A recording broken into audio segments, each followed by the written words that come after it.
So today we're going to be playing a game called Double Scoop. It's like a little train track where you get to the double dip from the sun all the way to the double dip. So what the game consists of is that you would have index cards such like this with different sentences with an underlined word that the students are going to read. So when it's a child's turn, what you would do is that you would read this to the child and have them write the underlined word on a little paper. So what they would do in this case is I was hoping to get new shoes. They would go ahead and spell hoping. If they got it right, the person that read the sentence would actually check to see if it's right.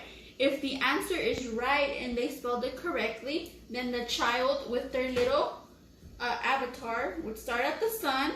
Then they would go to their little spinner and have them spin it.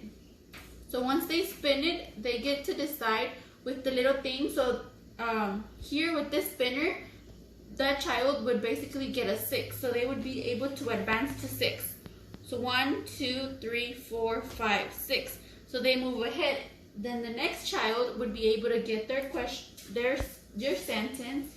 Like for example, Brittany shopped for her favorite shoes. Then they would go ahead and write shopped.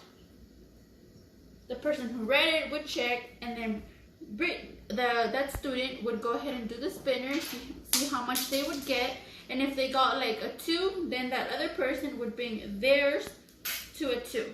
And that would be to see who would get to the double dip. For this activity, I decided to use my nephew Aaron. He's currently promoted to 8th grade. And throughout this activity, the double scoop activity game board, I noticed that he struggled placing them in the right category.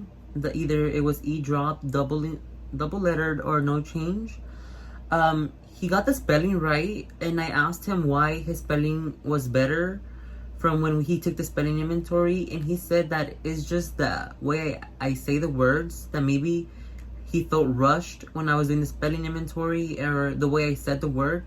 He said that the way I pronounced the words makes a big difference, and he felt like this time he was able to hear and spell out the word correctly. And I saw that. I did. I seen that he was able to spell the words correctly, but he was having trouble depicting if it was an E dropped or a double or no change.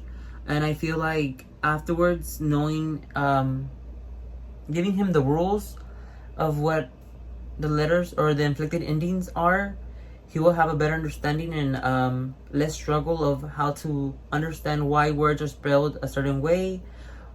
And yeah, that was my reflection based on my activity with my kid. So my reflection for my child was she is a 6th grader, so I wanted to do a little bit something more complicated. So with my activity with her in the index cards, I would use words as that sounded a little bit the same, like hopping and hoping.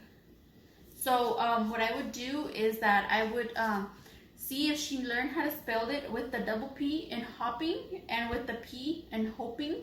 So to see if she was able to understand that one has double P's and just one has one P. Even though they sound the same, they do have completely different meanings. And that's what I was trying to see if she would understand through playing this game.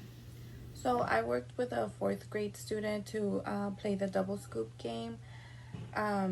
First, I just kind of went over the instructions with her, explained to her the rules. Once we started playing, she was doing fine with the E-drop and the no change, but I did notice she was struggling with the double. Then I also went to check her spelling inventory, and I realized that that was something that she had trouble with too, in the inflected endings and syllable juncture. So I feel like that's something that she hasn't learned, or that if she did learn it, something that she struggles with. So what I tried to do was kind of give her words that are commonly used. Like, for example, here we have napped.